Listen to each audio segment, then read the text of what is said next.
1971 తర్వాత మళ్ళీ 2025 అంటే 54 సంవత్సరాల తర్వాత మళ్ళీ యుద్ధం. ఏంటి దీని సంకేతం? పాకిస్తాన్ ఇప్పుడే న్యూక్లియర్ అటాక్ చేద్దామని ఆలోచనలో ఉందని తెలుస్తూ ఉన్నది. పాకిస్తాన్ అణుదాడికి సిద్ధమవుతుందా? ఏం జరుగుతుంది? ఆ మీటింగ్ దేనికి? అసలు పాకిస్తాన్ భారత్పై అణ్వాయుధాలు ప్రయోగించాలనే ఆలోచనకు వస్తున్నట్టు తెలుస్తూ ఉంది. అందుకు సంబంధించిన ఈవేళ జరిగే మీటింగు కీలకం కాబోతుందని ఆ సమావేశం ఏమిటో, దాని ఉద్దేశం ఏమిటో తెలుసుకుందాం.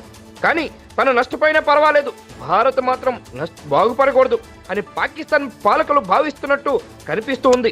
ఎందుకంటే యుద్ధం ద్వారా భారత్ని ఏ విధంగా ఎదుర్కోలేమని గ్రహించిన పాలకులు అణుదాడి చేయటమే ఉన్న మార్గం అని భావిస్తున్నట్టు పరిస్థితులు చూస్తూ ఉంటే అర్థమవుతుంది. ఎందుకంటే ఆ దేశ ప్రధాని షెహబాజ్ షరీఫ్ ఒక గ్రూపును ఈవేళ శనివారం సమావేశానికి పిలిచారంట. ఈ గ్రూపు అణ్వాయుధాలను పర్యవేక్షిస్తుంది. అంటే అణ్వాయుధాలకు సంబంధించిన అన్ని విషయాల్లోని ఈ గ్రూప్ చూసుకుంటుంది. ఈ group national commando authority NCA అని కూడా పిలుస్తూ ఉంటారు. ఎన్సీఏ అంటేనే పాక్ ప్రధాని సమావేశం ఎన్సీఏ గ్రూప్తో సమావేశం అవుతారని తెలుస్తూ ఉన్నది అని పాకిస్తాన్ సైన్యం తెలిపింది. ఈ నేషనల్ కమాండో అథారిటీ గ్రూప్లో సైనిక అధికారులు ఉంటారు. ఈ గ్రూప్ భద్రతాపరమైన నిర్ణయాలు తీసుకుంటుంది. అందువల్లే ఈ వేళ సమావేశంలో దేశ అణ్వాయుధాలు భద్రత ఎలా ఉంది, అవి సెక్యూరిటీతో ఉన్నాయా, ఇండియన్పై చేసే దాడుల వల్ల అణ్వాయుధాలకు ఏదైనా సమస్య వస్తుందా వంటి అంశాలపై కూడా చర్చిస్తారని తెలుస్తోంది. ఈరోజు ఇదే జరిగితే భారత్ ఇబ్బందులు పడే అవకాశాలు ఉన్నాయని కూడా ఓ పక్క వాదనలు వినిపిస్తూ ఉన్నాయి.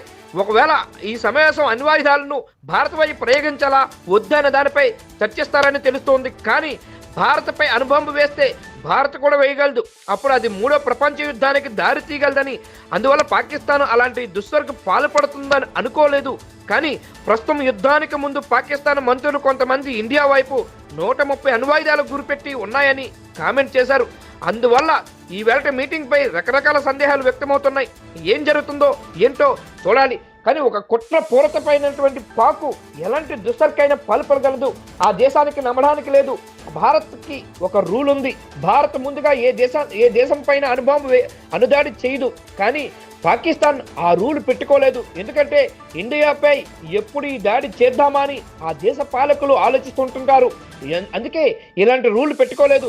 అందువల్లే వారు ముందుగా అణుదాడికి పాల్పడే ప్రమాదం ఉంది. కానీ అణుదాడి అనేది అత్యంత ప్రమాదకరం.